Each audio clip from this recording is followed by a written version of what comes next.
I really appreciate you doing this, Jana Warren said as she stared out the passenger's window of a cab. We've done the Skype thing. I've seen her, and we've talked for hours on the phone. But you can never be too sure these days. I had a nightmare last night that I met her in person, the date was stellar, and we ended up going back to her place. Things were getting intense. Then she morphs into a scary-ass monster and bites half my face off. Damn, the cab driver whispered with a chuckle. I'm your wingwoman, Payton said distractedly as she read an email on her phone. If I see fur or fangs, I'll throw you over my shoulder and whisk you away. You should try it sometime. The online thing. Jana fidgeted nervously. Melanie is amazing. We like all of the same things. She loves to cook and going to wine tastings.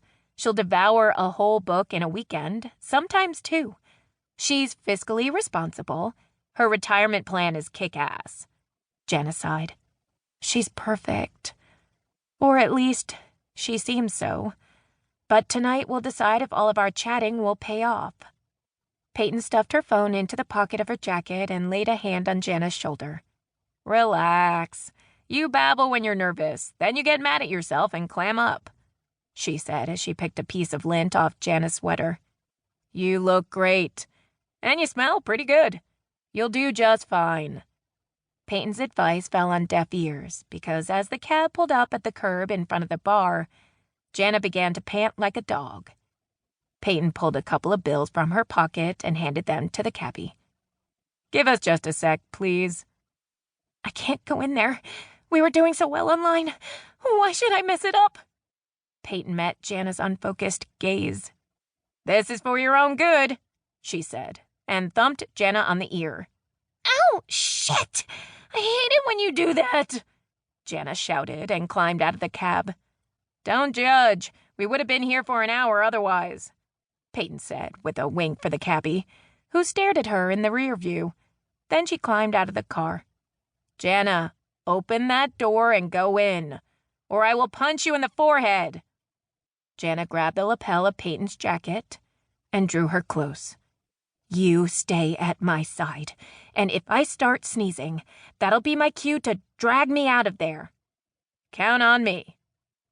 There were only a handful of patrons in the club on a Tuesday night. A woman seated at a piano in the far corner of the room played to a few people gathered around her baby grand. There were two women seated at the bar, and without Jana having to say so, Payton knew who Melanie was. She and Jana had nearly the same short hairstyle. Melanie's was blonde, Jana's brown. They both wore rectangular-framed glasses. Payton was transfixed by the pair as they slowly approached each other wearing shy smiles. Then they began to talk at the same time, admitting how nervous they were and how wonderful the other looked. They continued to talk as they moved to a table, and Payton felt it would be weird to join, so she went to the bar close by.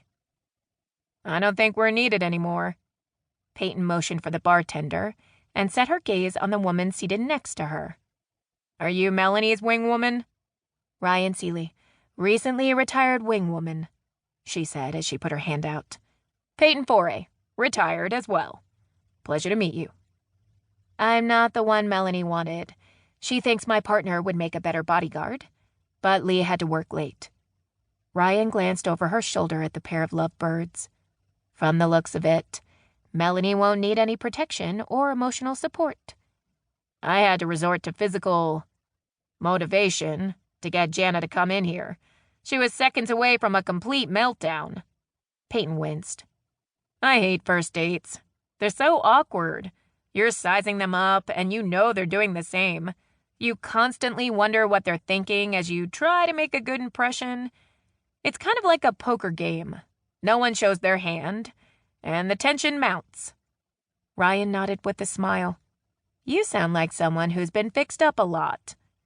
I'd like a green apple martini, Payton said to the bartender when he joined them. And another of whatever she's having. She returned her attention to Ryan and noted the ring on her finger.